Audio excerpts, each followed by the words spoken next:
বছর ঘুরলেই ফের একটা ভোট। 2026-এর সেই বিধানসভা নির্বাচন নিয়ে ইতিমধ্যেই নড়াচড়া শুরু হয়ে গিয়েছে রাজ্যের শাসক এবং বিরোধী দলের অন্দরে। আর সেই প্রস্তুতির মধ্যেই উঠে আসছে অন্য এক জল্পনা। গত বিধানসভা আর লোকসভা ভোটে তেমন সুবিধে করতে না পারা বিজেপিকে অক্সিজেন দিতে এবার কি বঙ্গের ভোটে সরাসরি মাঠে নামবে আরএসএস? এই প্রশ্নই এখন ঘুরপাক খাচ্ছে শাসক বিরোধী উভয় শিবিরেই। কারণ বঙ্গ বিজেপির নেতাকর্মীদের মধ্যে বিগত দিনের ব্যবস্থা নিয়ে ক্ষোভ তৈরি হচ্ছে। তাদের দাবি, আর কত মার খাবো? কেন্দ্রীয় বিজেপি বা আরএসএস কেন বঙ্গের জন্য কঠোর মনোভাব নিচ্ছে না?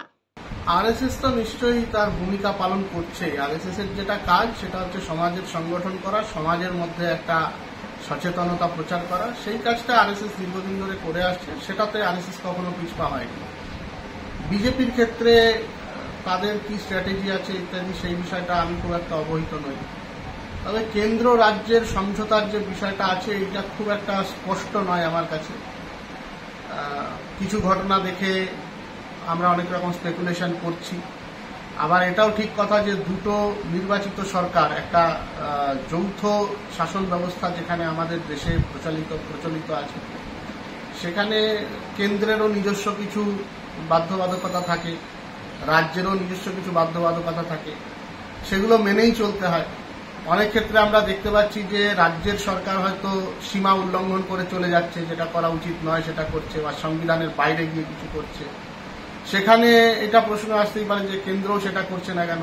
সেটা খুব একটা জাস্টিফাইড নয় যে একজন কেউ ভুল করছে বলে অন্য কেউ সেই ভুলটা করতে হবে।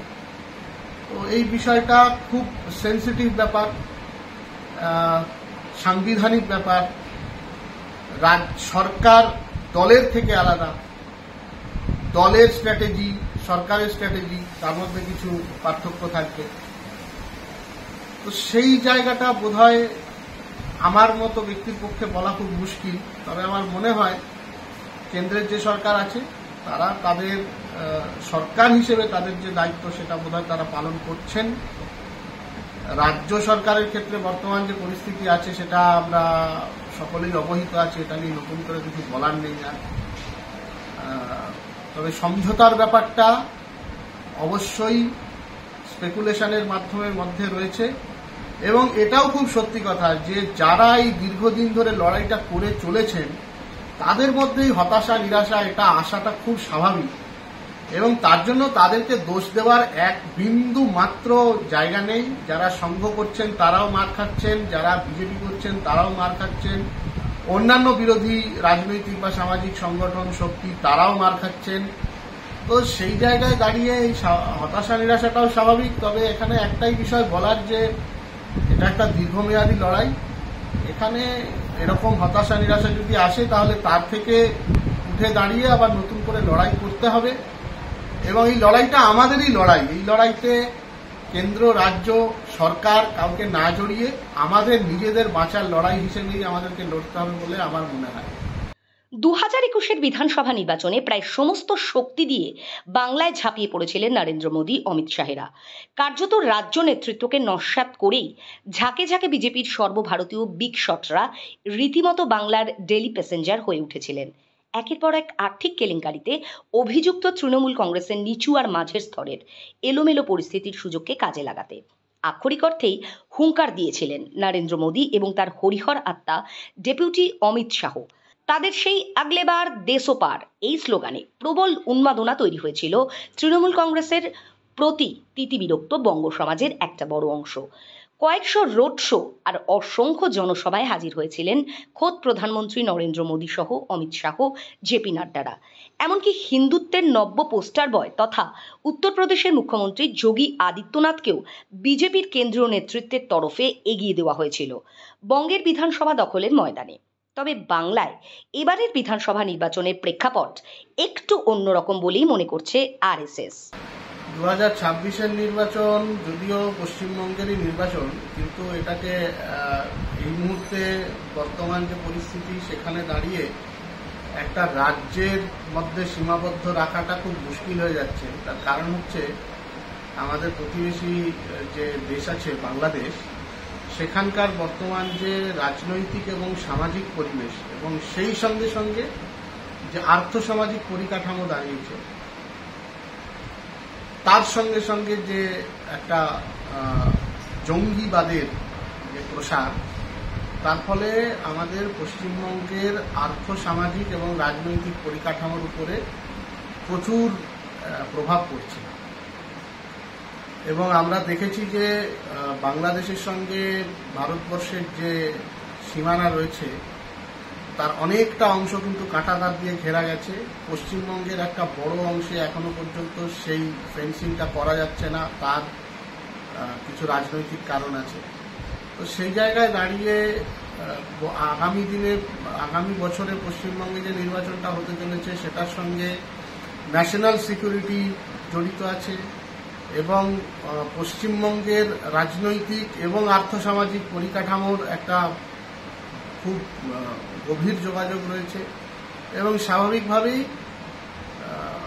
মানে ভারতবর্ষেরও উপরে তার একটা বড় প্রভাব পড়তে চলেছে।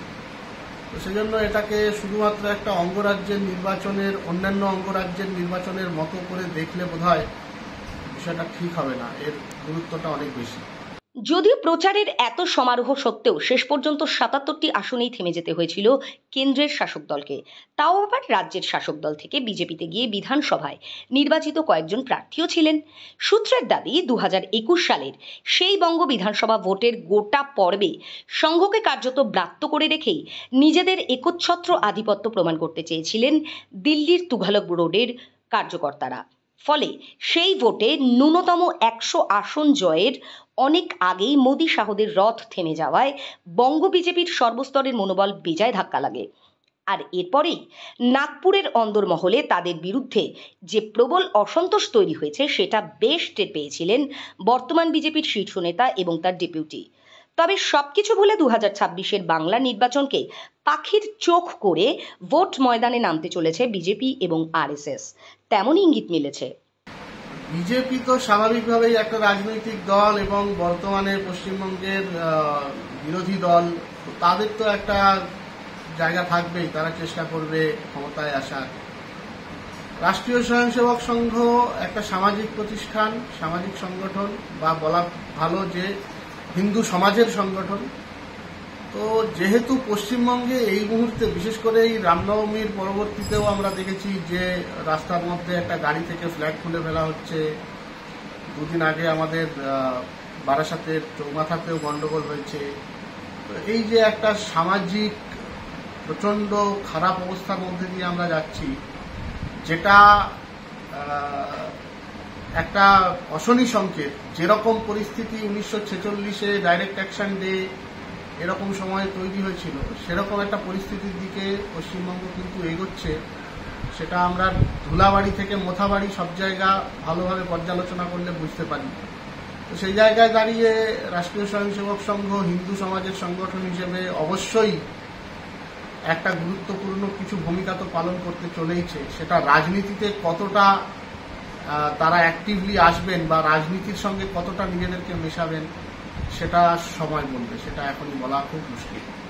সেই ঘটনা থেকে শিক্ষা নিয়ে এবং পরবর্তীকালে কর্ণাটক বিধানসভা এবং ২০২৪ সালের লোকসভা নির্বাচনে বাংলায় ফের ভরাডুবি হওয়ার পর আপাতত মাথার উপরে থাকা সংঘের সঙ্গে আপাতত সংঘাতে শান্তির বাড়ি ঢালতে উদ্যোগী হয়েছেন নরেন্দ্র মোদী।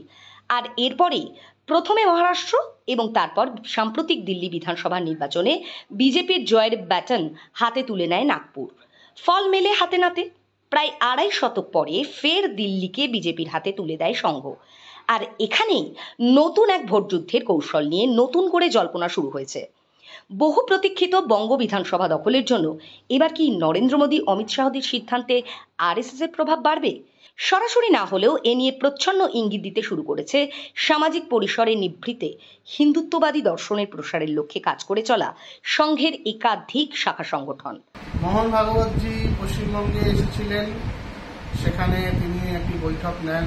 সেই বৈঠকের যা মানে তার যে সামারি আমরা যা পেয়েছি সেটা হচ্ছে তিনি বলেছেন যে হিন্দু সমাজকে আরো বেশি সংগঠিত হয়ে একত্রিত হয়ে কাজ করতে হবে। এইটাই আপাতত সমস্ত সংঘের অনুগামী যত সংগঠন আছে বা সংঘের দর্শনে বিশ্বাস করে, সংঘ পরিবারের অন্তর্গত যে সমস্ত সংগঠন আছে তাদের সকলের সামনে তিনি এই বার্তাটাই দিয়ে গেছেন, তাদের সামনে এই লক্ষ্যমাত্রা স্থির করে গেছেন যে হিন্দু সমাজকে বিভিন্ন ফ্রন্টে একত্রিত করা এবং হিন্দুর হয়ে কথা বলা, এই বিষয়টা রাখতে হবে। সেটা রাজনীতিতে যারা আছেন আমাদের কাছের লোক, তারাও এসছেন, তাদের সঙ্গেও কথা হয়েছে, তাদেরকেও এই কথাটাই বলা হয়েছে।